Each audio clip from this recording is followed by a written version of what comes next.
Minutes later, they arrived at Lee's mansion. All those involved were guided into the living room, the tension in the air so thick it felt almost suffocating. Every step echoed against the marble floors, every movement watched with wide, fearful eyes. Lee was already seated, calm yet lethal, a gun resting casually in his hand. The sight of it sent a wave of shock through everyone present, their fear palpable in the heavy silence. The waitress, unable to bear it any longer, spoke first, her voice quivering. "Sir, I was threatened. That's why I did it," she admitted, her gaze darting nervously toward Catherine. "Please, sir, let me go." She was the one who ordered it. Lee's cold, unwavering eyes met hers as he asked, precise and menacing, if she had finished speaking. When she nodded, trembling, he raised the gun and ended her life instantly. Catherine gasped, panic overtaking her fury. "Lee, that's murder.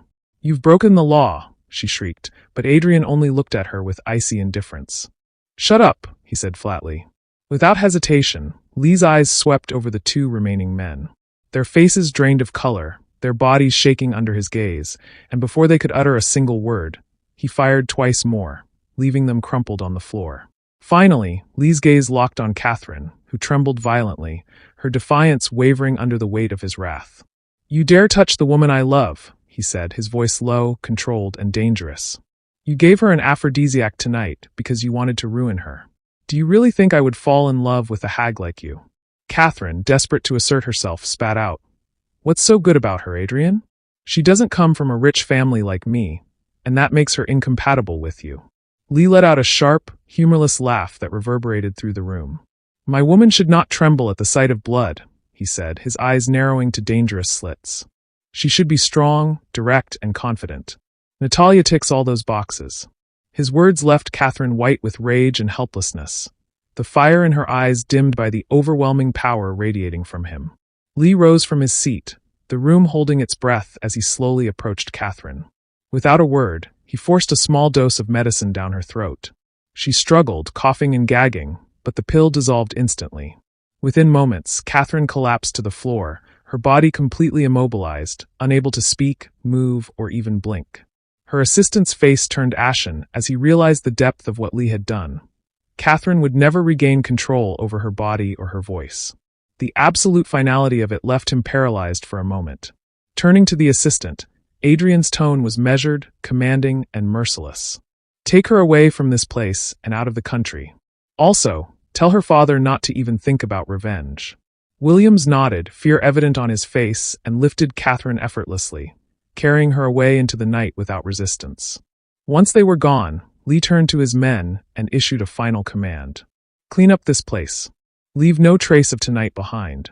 The room fell silent, the absolute ruthlessness of Adrian Lee unquestioned, his power undeniable, and the lesson for anyone who dared challenge him seared into memory. The following morning, Natalia woke up groggily, her head pounding as if someone had struck it repeatedly. A dull ache spread through her temples, and for a moment, she couldn't remember where she was. When her eyes fluttered open, she saw Lee seated beside her, fast asleep in a chair. His expression, usually sharp and unreadable, was now softened by exhaustion. She blinked, trying to piece together the fragments of last night, but the pain in her head made it difficult to think clearly. A small groan escaped her lips as she tried to sit up, and the sound was enough to wake him. His eyes opened instantly, alert and concerned. Without saying a word, he moved to her side, supporting her gently as she sat upright against the pillows. "Easy," he murmured, his tone surprisingly soft. After making sure she was steady, he stood and left the room. Seconds later, he returned with a doctor who carried a small case in his hand. The doctor checked Natalia's vitals, examined her carefully, and then handed her a cup with medicine. "Drink this," he instructed in a calm, professional voice. Natalia obeyed, grimacing at the bitter taste. After a few minutes, the doctor turned to Lee and said reassuringly, "She'll be fine. She just needs rest." Lee gave a curt nod, his expression unreadable, and the doctor quietly took his leave, closing the door behind him. Once they were alone, Lee sat back down beside her on the bed, his gaze lingering on her face. The hard lines of his expression softened as he studied her, concern flickering behind his usually cold eyes. "Are you okay now?" he asked, his voice low, carrying an edge of genuine worry. Natalia met his gaze and gave a faint nod. "I'm fine," she said quietly, though her voice was hoarse. For a moment neither spoke. The air between them felt heavy, filled with emotions neither could fully express. Finally, Natalia broke the silence, her fingers clutching the blanket as she gathered her courage. "Lee," she began softly, her eyes meeting his. "I need to tell you something." He tilted his head slightly, waiting. "Last night made me realize something," she continued, her voice trembling slightly. "I have fallen for you." The confession hung in the air like a fragile truth, her heartbeat echoing in her ears as she searched his face for a reaction. His expression remained unreadable at first, his gaze steady and searching, as if trying to see whether her words were real. Then, without warning, Natalia leaned forward and wrapped her arms around him. The sudden gesture caught him off guard, his body stiffening before he slowly relaxed into her embrace. "Thank you," she whispered against his shoulder, her voice trembling. She pulled back just enough to meet his eyes, and before she could lose her nerve, she leaned in and pressed her lips softly against his. For a brief second, Lee froze, his eyes wide with surprise. Then, gradually, he responded, his hand rising to the back of her neck as he deepened the kiss with a tenderness she hadn't expected from him. When they finally pulled away, Natalia's cheeks were flushed, her heart racing. Lee's eyes softened as he looked at her, and a faint, genuine smile curved his lips. "You have no idea how much that means to me," he murmured, his voice quiet and warm. He leaned forward, pressing a gentle kiss to her forehead before pulling her into his arms. Natalia sighed softly against his chest, her earlier pain and confusion melting away. For that brief, perfect moment, the chaos of the night before seemed like a distant memory, replaced only by the calm, comforting presence of the man she had come to love. The sudden vibration of Lee's phone shattered the calm. He exhaled softly, reluctant to let go, before reaching for the device on the nightstand. His brow furrowed when he saw the name flashing on the screen, Marie. "Marie?" he answered, his voice steady but quiet. Her tone was brisk, edged with urgency. "Adrian, the investigation my father's men conducted on Madame Park while she was in Italy. It's done. He wants you to come over right away." Lee's gaze flickered toward Natalia, who watched him curiously. "Did you inform Jihoon?" he asked, already anticipating the answer. "Yes. He's already here. We're just waiting for you." A faint hum of acknowledgement left his lips before he ended the call. Setting the phone aside, he turned back to Natalia, his fingers brushing gently against hers. "We need to go to Luca's place," he said, his tone calm but resolute. She nodded, understanding without needing to ask. That same morning, a sleek private jet descended through the clouds, touching down smoothly on the runway of Seoul International Airport. Its metallic sheen glinted under the pale sunlight, an emblem of quiet power and wealth. The door opened, and a tall woman in her early 40s stepped out. Dressed in an elegant navy blue suit and dark sunglasses, she exuded a composed authority. Her heels clicked sharply against the metal steps, each sound cutting through the hum of the engines. The small entourage waiting on the tarmac straightened immediately at the sight of her. "Madame Park," one of the men greeted, bowing respectfully. She removed her sunglasses, revealing striking, calculating eyes that swept over the gathered group. Her voice, smooth and deliberate, carried easily over the morning air. "It's been a long time since I've set foot in this city," she said. "Has everything been prepared as I instructed?" "Yes, ma'am," the man replied quickly. "An estate has been secured. Our people returned from Italy last night. Everything is ready for your return." Mrs. Park nodded once, her gaze distant, thoughtful. Before she could respond, a woman broke from the group and hurried toward her, older, her eyes bright with tears that shimmered in the early light. "Young miss," she breathed, her voice trembling as she threw her arms around her. Mrs. Park stiffened for a heartbeat, then her posture eased slightly as she returned the embrace. "It's been too long, Mina," she said quietly, her tone carrying a rare mix of warmth and steel. "You've grown older, but you still haven't lost your fire." Mina chuckled weakly, pulling back just enough to study her face. "And you, young miss, you've only become stronger. Are you ready?" Mrs. Park tilted her head slightly, a faint smile curling her lips though her eyes burned with cold resolve. "I've been ready for years," she said softly. The hum of the jet's engine faded behind them as Mina gestured toward the waiting black car, its doors already open. Mrs. Park slid into the back seat, her gaze fixed on the distant skyline, the city that had once betrayed her. As the car pulled away from the runway, a slow, chilling smile spread across her face. "Let the game begin," she murmured. And with that, the car disappeared into the morning haze. That morning, in an elegant study, the air thick with the scent of aged wood and perfume. Mrs. Park, known once as Han Minji, sat behind a mahogany desk, her fingers lightly tracing the rim of a porcelain teacup. The door creaked open, and her assistant entered quietly, bowing before speaking. "Madam," he said, his tone respectful but cautious, "we've found him. Mr. John has been captured and brought to the estate." A faint smile curved on her lips, the kind that never reached her eyes. "Finally," she murmured, setting down the cup with slow precision. Rising from her seat, she turned toward her assistant. "Take me to him." Moments later, she entered a dimly lit room that smelled faintly of metal and blood. In the center sat a man tied to a chair, his clothes torn, his face marked by bruises and defiance. The moment the door opened, his head lifted, and a raspy laugh escaped his throat. "Mrs. Park," he sneered, coughing. "Or should I say, Han Minji? What do you want, bitch?" Han Minji's steps were steady as she crossed the room, her heels clicking softly against the tiled floor. She sat in front of him, unbothered by his insult, and held up a small, engraved seal between her fingers. "Mr. John," she said calmly, her tone sharp as a blade hidden beneath silk. "Tell me, what is the identity behind this seal?" The man's gaze flickered to the object, and a smirk spread across his face. "If my mistress knew you'd grow into such an ungrateful snake," he rasped, "she would have left you to rot on the streets where you belonged. You're nothing but a filthy beggar who got lucky, pretending to be something you're not." Minji's face remained unreadable, though her fingers tightened slightly around the seal. She rose from her chair, walked closer, and without hesitation, slapped him across the face. The sound echoed through the room. Mr. John coughed again, laughing through the pain. "What's wrong, Minji? Does the truth hurt?" Her eyes narrowed, but her tone remained calm, almost chillingly so. "Tell me what this seal means." "I don't know anything," he spat, defiance still gleaming in his eyes. Minji turned slightly, signaling to her assistant without another word. The man nodded and began the torture, methodical, merciless. For an hour, the sound of muffled screams filled the air, but John said nothing. He only laughed, blood trickling from the corner of his mouth. Finally, Minji's patience snapped. She took the gun from her assistant's hand and aimed it directly at John's head. "Loyalty," she whispered, almost mockingly. "A rare thing these days." Then she pulled the trigger. The sound was final, echoing through the room as his body slumped lifelessly forward. For a moment, silence reigned. Minji looked down at the seal in her hand again, her jaw tightening. "Whatever is behind this seal," she muttered coldly, "will belong to me."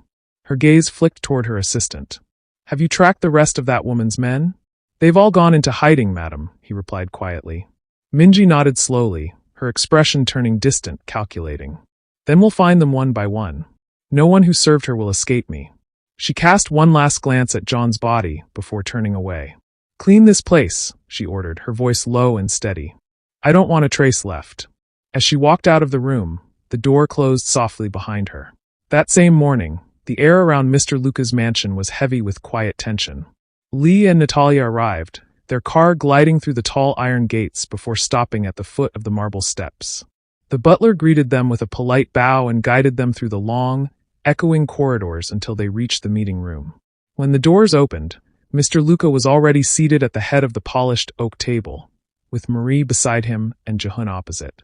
"Welcome," Mr. Luca said in his deep, commanding voice, motioning for them to take their seats. His usual calm carried an edge of gravity. "I'm glad you both could make it. We have a lot to discuss."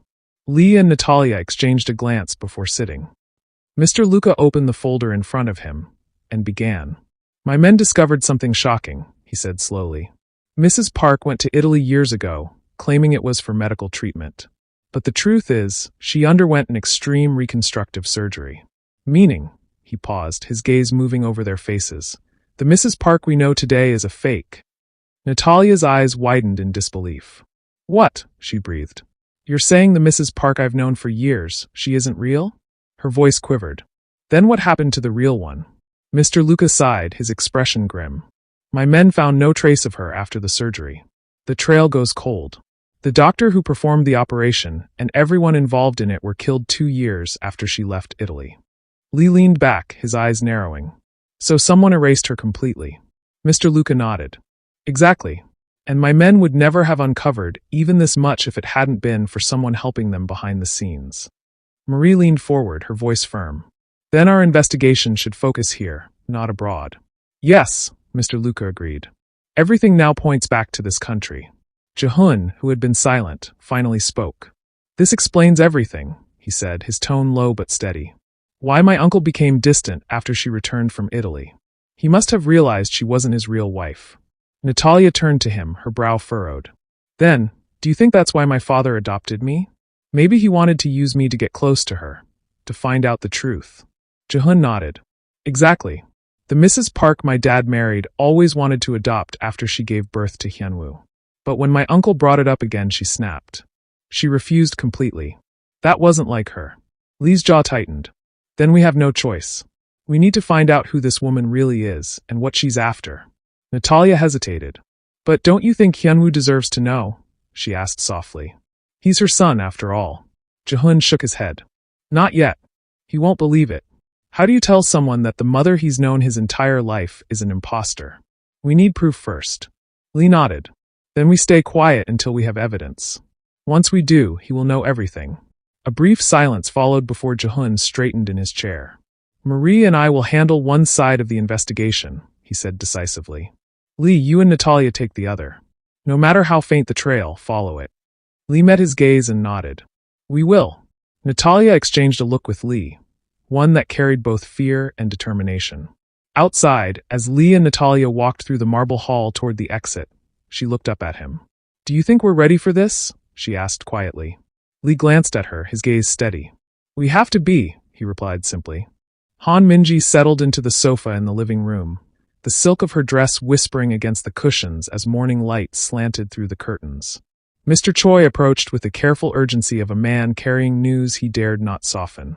Madam, he began, bowing slightly, we've identified the man who helped Natalia the night Zhao's men tried to kill her. She lifted one eyebrow. Who is it? She asked, a slow smirk forming at the corner of her mouth. It's Park Jihoon, Mr. Park's nephew. The smirk widened into something colder.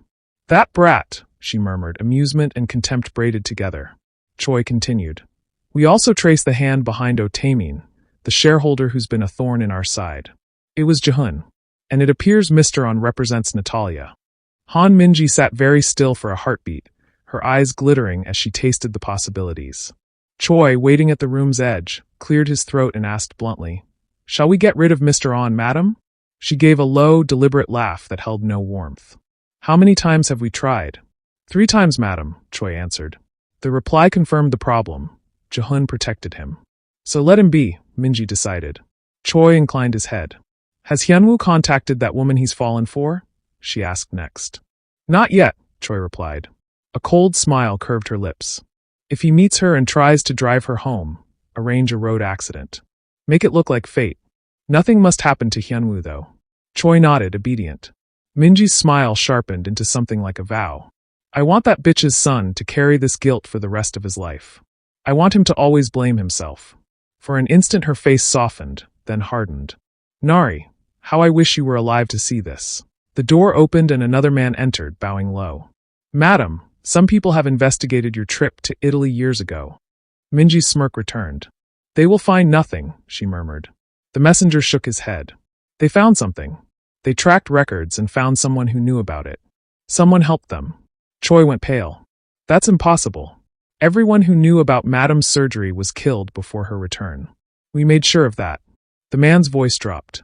Then it means someone with knowledge of the past, and with great power, helped them.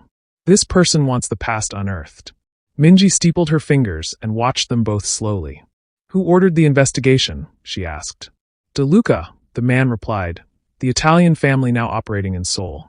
For a beat she stared, then her features shifted from surprise to calculation. So De Luca stands with Jihoon Lee, and that Natalia, she said, tasting the new alignment. Choi asked the question that hung over the room. Do we strike now? Do we take them out?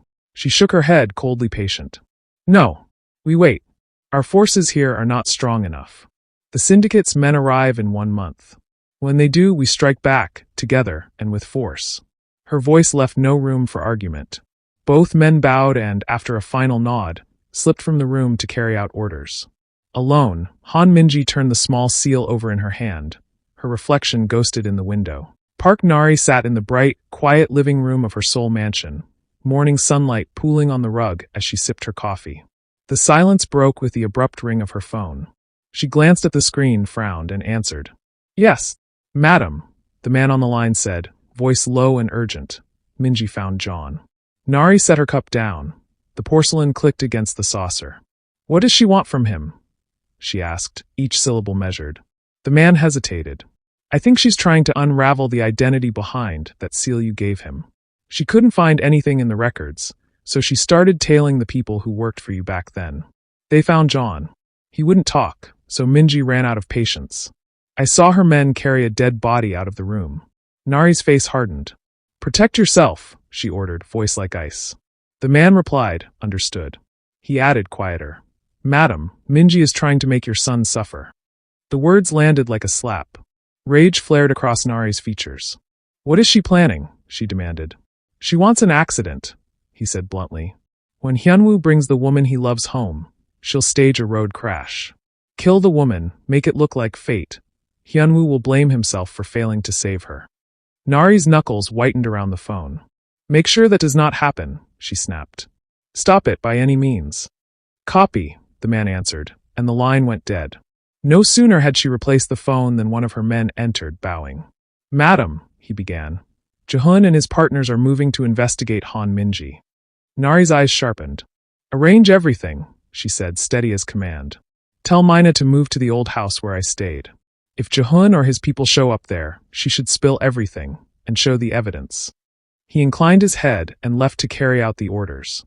She curled the small seal between her fingers, feeling its cold edge, and a thin smile cut her lips, part satisfaction, part promise. Minji, she whispered to the empty room, voice low and sure. The game has begun. Are you ready? In the soft glow of the afternoon light, Hyunwoo sat alone in a quiet cafe, his untouched cup of coffee slowly cooling in front of him. He glanced at his watch, nerves coiling tight in his chest. A gentle chime from the door drew his gaze. Sumin stepped in. When her eyes met his, she smiled, that familiar, warm smile that always managed to calm him.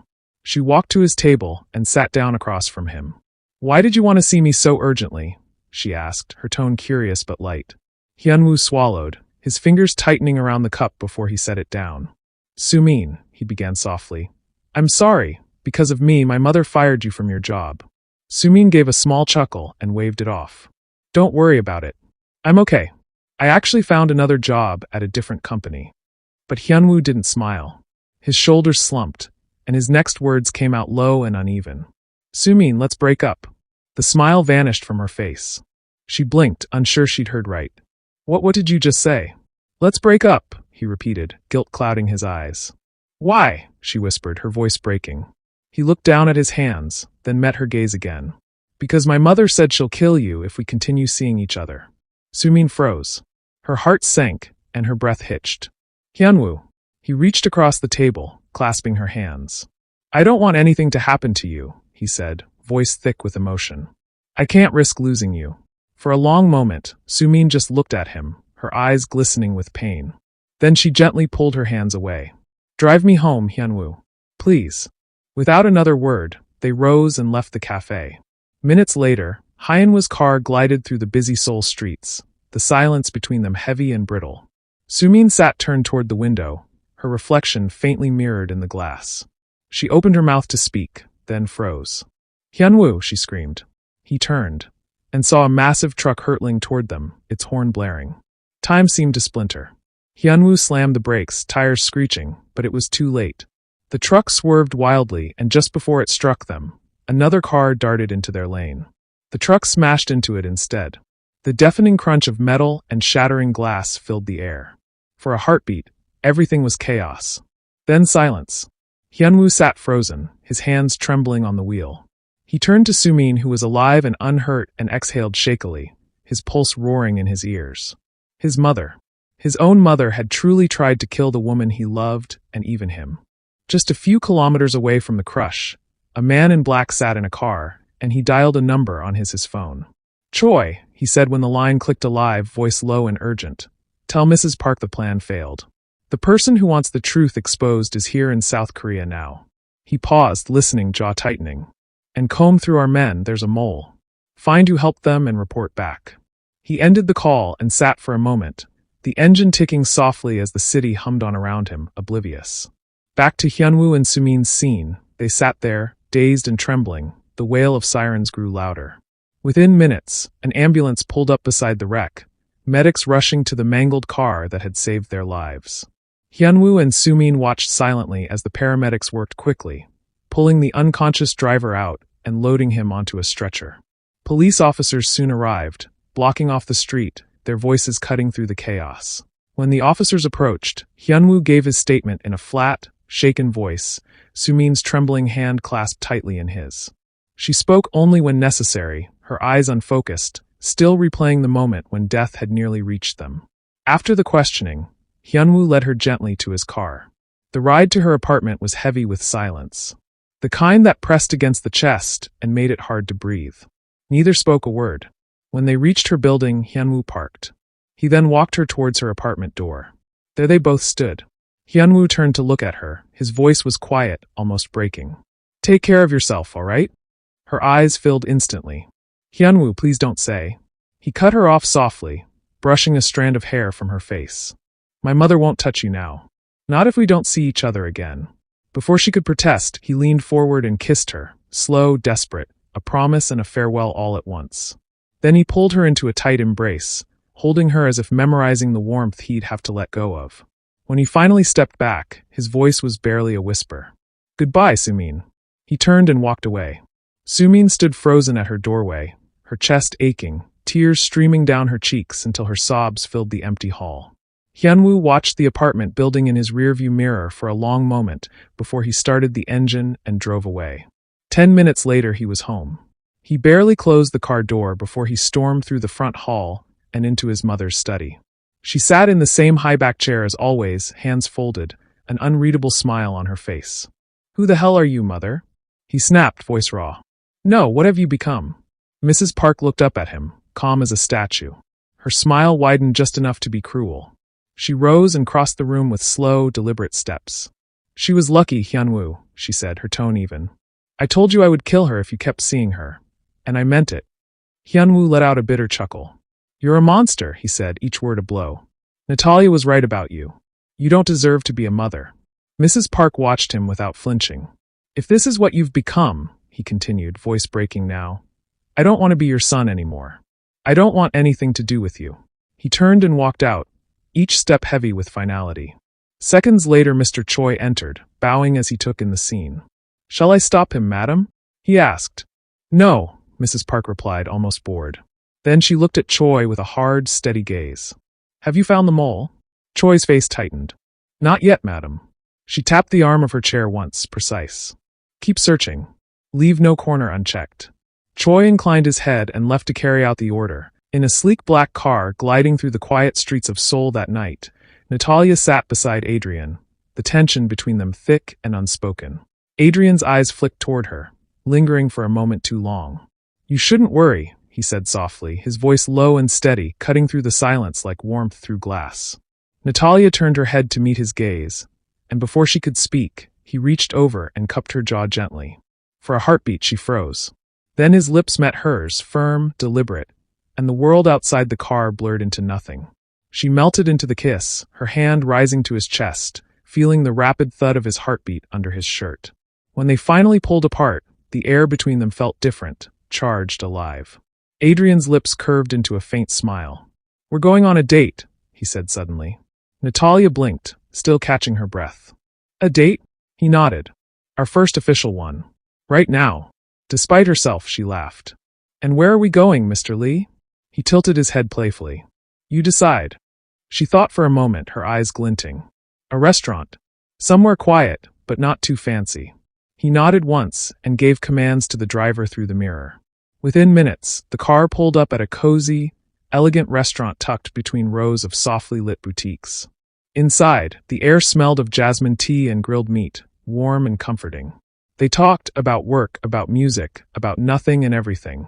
After dinner, they wandered through the neighborhood, the cool night air brushing against their faces. They stopped by food stalls, sharing bites of tteokbokki and roasted chestnuts, laughing over the mess they made. Adrian even bought her a small rose from a street vendor, holding it out with mock seriousness. "For the woman who makes my heart flutter," he he said. She smiled anyway. Then I must be doing something right. This statement she uttered made Lee laugh.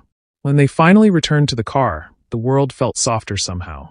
The city outside hummed with life, but inside, everything was still, a quiet peace neither of them wanted to break. The driver started the engine, and as they drove back home, Natalia leaned her head against Adrian, the faintest smile curving her lips. At Jihoon's place that same night, the faint glow of a desk lamp cast long shadows across the study. Papers and folders were scattered across the desk, evidence, photos, reports, the chaotic remains of Jihoon's relentless search for the truth about Mrs. Park. The quiet click of the door broke the stillness. Marie stepped inside. For a moment, she simply watched him. The way his brows furrowed in concentration, the exhaustion he tried so hard to hide. "You look exhausted," she said softly, walking closer. "Do you need help?" Jihoon lifted his head, and for a heartbeat, his expression softened when he saw her. "Yes," he said finally, voice low. "I could use it." She smiled faintly and took a seat across from him. "You've been ignoring me all day, Mr. Park," she teased, though there was a quiet tremor beneath her words. Jihoon leaned back, rubbing his temple. "It's not that," he said quietly. "I've just been busy." Marie rose, her gaze steady on him. Slowly, she walked around the desk and stopped in front of him. "Busy doesn't mean distant," she murmured. Then, before he could reply, she reached out, cupped his jaw gently, and kissed him. Jihoon froze, startled. Then his hands moved to her waist, pulling her closer as he kissed her back. The kiss was unhurried but heavy with everything they hadn't said, the air between them charged and breathless. When they finally broke apart, both were breathing unevenly, their eyes locked. Jihoon's tone deepened, serious now. "Don't ever lie to me, Marie. And don't ever cheat on me," he said, not as a warning, but as a plea that came from somewhere real. Marie nodded, unwavering. "I won't," she whispered. For a moment, they stayed like that, the tension shifting from raw desire to something steadier, more intimate. Then Jihoon turned back to the desk, reaching for a folder. "Come," he said, gesturing for her to sit beside him. "I was trying to find a lead, someone connected to Mrs. Park years ago." Marie moved closer, sliding into the seat beside him. Their shoulders brushed as they leaned over the papers, eyes scanning every line. The room filled with the quiet sounds of pages turning, pens scratching, and the steady rhythm of two hearts working in sync, against the shadows gathering outside. That same night, Hyunwoo found himself in the dimly lit clubhouse, the low hum of conversation, and the clinking of glasses fading into the background as he slumped into a chair beside his friend. His shirt collar was slightly undone, his eyes heavy with exhaustion. He ran a trembling hand through his hair, trying to steady his breath as he recounted everything. The confrontation with his mother, her threats, and the near-fatal crash with Sumin. His friend listened in stunned silence, eyes widening with each revelation. When Hyunwoo finally stopped speaking, the silence between them grew thick.